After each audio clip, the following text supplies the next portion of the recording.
There's something I want to talk about that's uncomfortable, but important. It's about my father-in-law. It's about my mother-in-law. And it's about how anxiety, denial, and dementia can quietly work together to steal the very future people are trying to protect. My father-in-law lived to see his 89th birthday. He was intelligent, thoughtful, and deeply anxious. Not loud anxiety, but quiet anxiety that shaped nearly every decision he made. He didn't see himself as old, and neither did my mother-in-law. At the time, we thought this was stubbornness, or pride, or denial. Later we learned something important. Both of them had undiagnosed dementia, and dementia has a cruel trick. It often removes your ability to recognize decline in yourself. It tells you you're fine, even when you're not. It convinces you that everyone else is overreacting. So when they said, "We're not old," they weren't lying. Their brains truly believed it. Grab bars in the shower? Those are for old people. A handrail on the back porch? Also for old people. Changing the tub into a walk-in shower? Absolutely not. But here's the contradiction. They were also afraid of falling. They just didn't want their house to admit that risk existed. And my mother-in-law knew exactly how to get my father-in-law on her side. Not with logic, but with anxiety. What if construction ruins the house? What if contractors make mistakes? What if it's noisy and stressful and we regret it?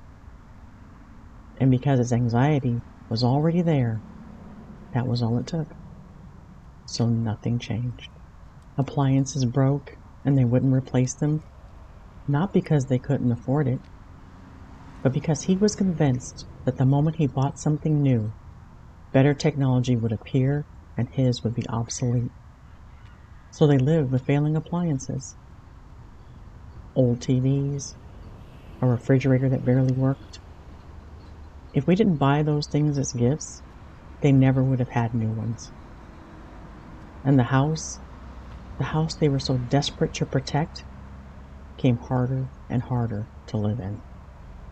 The back porch didn't change, so he fell, and she fell. The shower didn't change, so they stopped showering. The furniture didn't change, so he fell. And after that fall, he ended up in the hospital.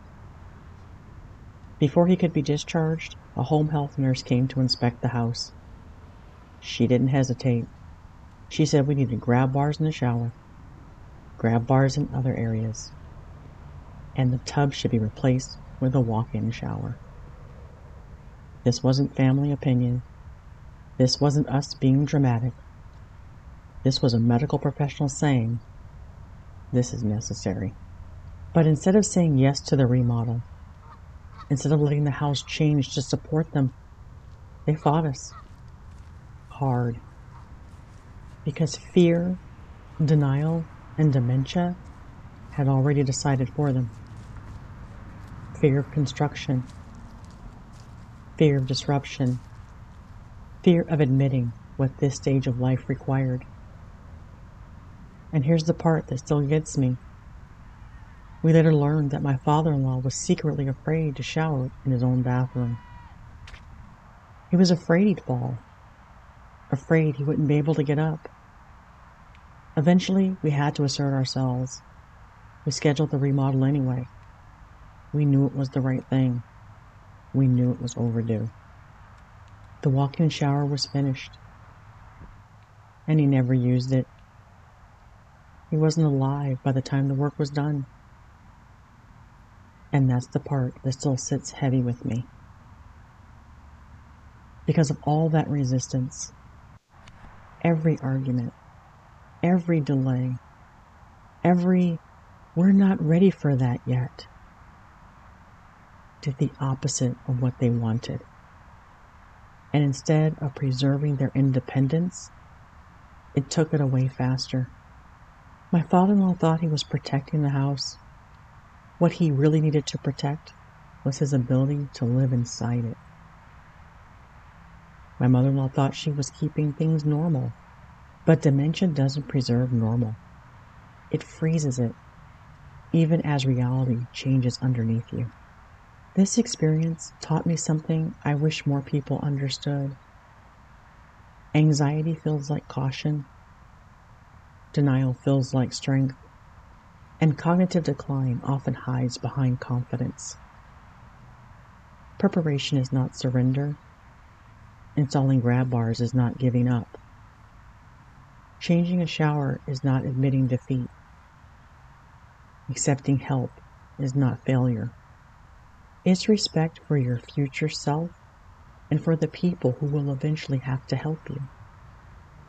Right now, ask yourself this. Are we making decisions based on who we are now, or who will realistically be when things get harder? Because the hardest part of aging is that the window for preparation closes quietly. Not because people refuse to prepare, but because they think there will always be time to do it later.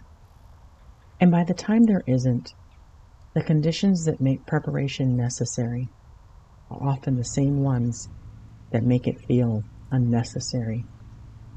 By the time safety feels acceptable, the chance to enjoy it may already be gone.